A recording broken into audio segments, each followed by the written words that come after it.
Pemirsa, putusan Pengadilan Negeri Jakarta Pusat yang memerintahkan Komisi Pemilihan Umum atau KPU untuk tidak melaksanakan sisa tahapan pemilu 2024 memunculkan sangkaan bahwa Majelis Hakim Pengadilan Negeri Jakarta Pusat sedang menjalankan agenda politik.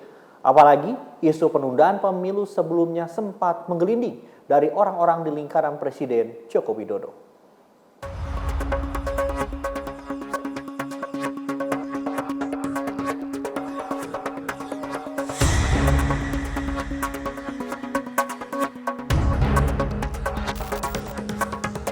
Di saat tahapan pemilu 2024 sedang berjalan, publik dibuat gaduh dengan putusan Majelis Hakim Pengadilan Negeri Jakarta Pusat yang memerintahkan KPU untuk tidak melaksanakan sisa tahapan pemilu 2024. Dalam masyarakat pun kini muncul sangkaan Majelis Hakim PN Jakarta Pusat yang mengabulkan gugatan Partai Prima itu sedang menjalankan agenda politik tertentu. Sebab sebelum ada putusan dari PN Jakarta Pusat, beredar kabar pemerintah ingin menunda pemilu. Sehingga saya patut curiga ya bahwa putusan ini bukan tidak mungkin bagian dari rencana-rencana penundaan pemilu yang marak disuarakan belakangan ini, dan bukan tidak mungkin ini bagian dari kejahatan yang dilakukan oleh banyak pihak. Mudah-mudahan Hakim PN Jakpus menyadari kesalahannya dan tidak terlibat dan menjadi bagian dari rencana-rencana untuk melakukan penundaan pemilu.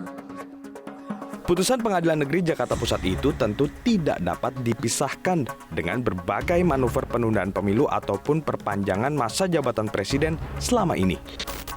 Apalagi orang-orang yang mulanya menggelindingkan wacana itu bukan figur sembarangan.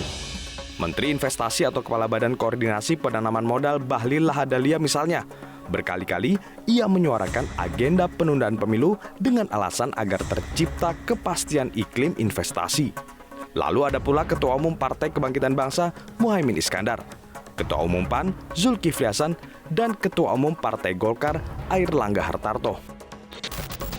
Sinyal adanya penundaan pemilu sempat dirasakan oleh politisi Demokrat Benny Kaharman. Saat rapat bersama Pusat Pelaporan dan Analisis Transaksi Keuangan atau PPATK, Benny bahkan mengungkap ada dana besar yang disiapkan untuk menggolkan upaya penundaan pemilu.